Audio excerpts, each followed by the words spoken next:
Le conte d'aujourd'hui nous vient de Thaïlande et il est extrait de ce très beau recueil d'Henri Gougaud. Il a pour titre « La partie d'échecs ». Plume d'aigle flottante, fils et petit-fils d'Indiens mayas, m'a raconté cette histoire. Il la tenait d'un moine bouddhiste de Thaïlande.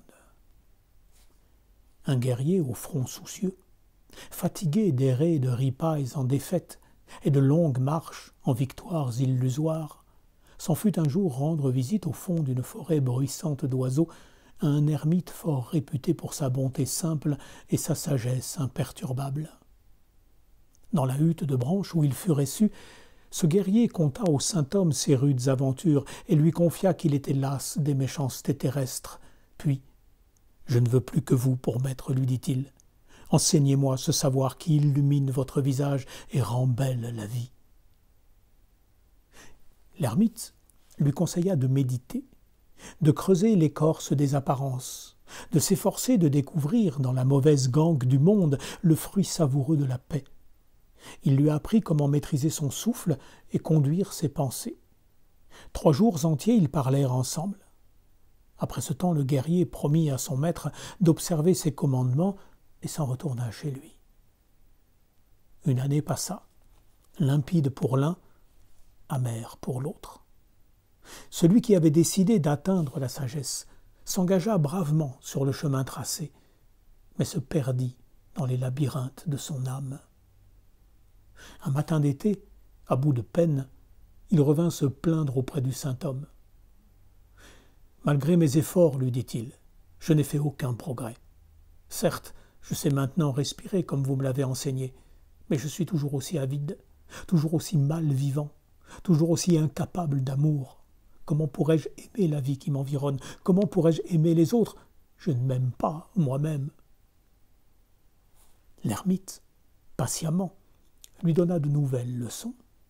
Il lui apprit l'art de brider les excès des sens et d'atteindre le fond paisible du cœur au-delà de toute tempête.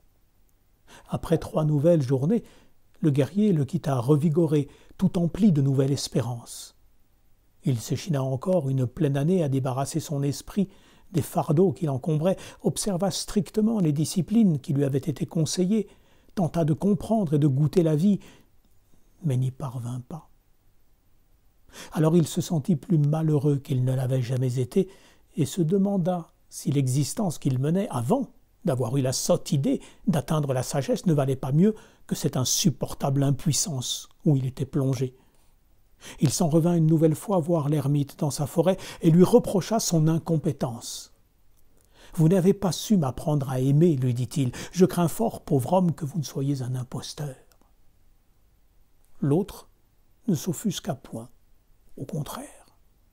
Il écouta ces jérémiades avec une attention presque enfantine, puis s'en fut prendre dans un coin obscur de sa hutte un jeu d'échecs. Après quoi, il lui dit en souriant « Jouons ensemble une partie, mais qu'elle soit définitive et sans pitié. Celui qui la perdra devra mourir. Son vainqueur lui tranchera la tête. Es-tu d'accord pour cet enjeu ?»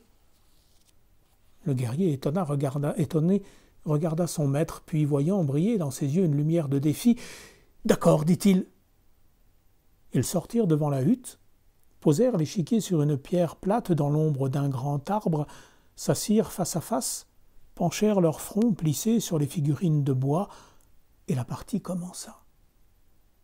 Le guerrier se trouva bientôt en mauvaise posture. Après 6 coups jetés, il avait déjà perdu 3 pièces importantes, et son roi était dangereusement découvert. Il prit peur. Bouleversé par la main froide de la mort qu'il sentait déjà s'appesantir sur sa nuque, il joua de plus en plus mal. Après 12 coups, il était au bord de la débâcle. Il regarda son adversaire et le vit, impassible. Assurément, cet homme n'hésiterait pas un instant à le tuer s'il perdait.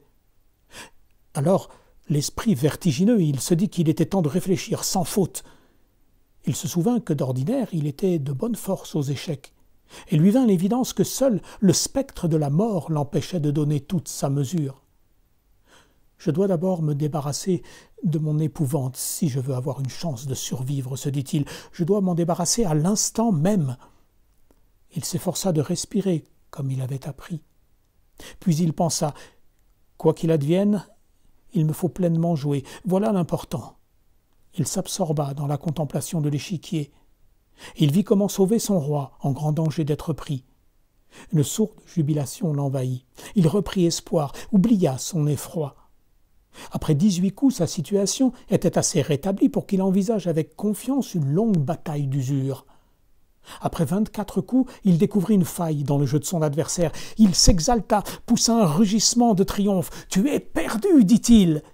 Il tendit vivement la main pour engouffrer sa reine dans la brèche offerte, mais la laissa en suspens au-dessus du jeu. Il regarda l'ermite.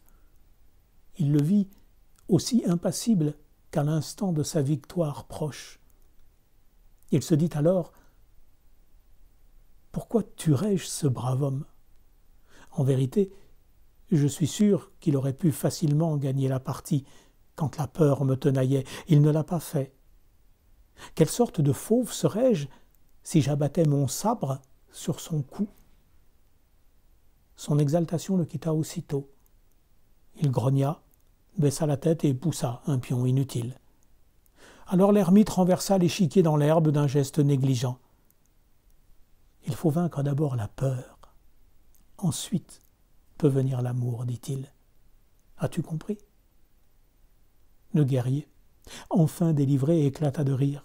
Il savait maintenant comment goûter pleinement la vie.